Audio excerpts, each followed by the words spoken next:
Peer and family presentations are very important to CIT training because it allows the law enforcement professional to hear from someone who is living with a mental illness and or their family, and really understanding what that experience has been like and giving them an opportunity to walk in that person's shoes for just a moment.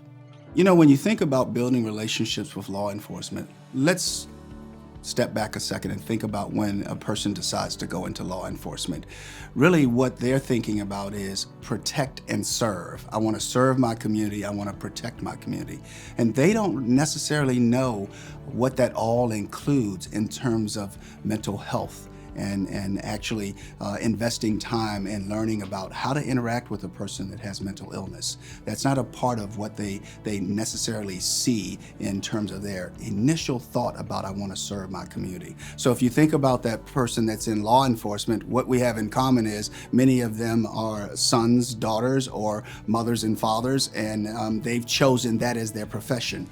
Not different than an educator, not different than a lawyer, not different than a nurse or a doctor or any other profession. So they lace them up just like every other human being on a daily basis. And that's what we have in common is the human experience. Every one of those individuals has taken their role to protect and serve. And they very rarely have thought about what that includes, which is becoming a mental health resource. And that's something that they did not expect. And they want to learn how to do that efficiently and effectively. And the CIT training absolutely helps them do that.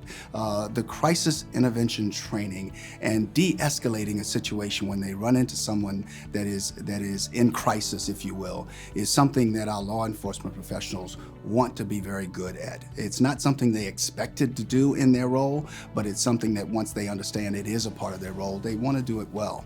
NAMI is uniquely positioned to help people with mental illness share their stories because we are the grassroots organization with over 48 state chapters and 600 affiliates. That's first. Secondly, it's the quality of this training. This training is uniquely positioned for individuals to really learn from both online and then the practicum, and we think it's a very significant opportunity.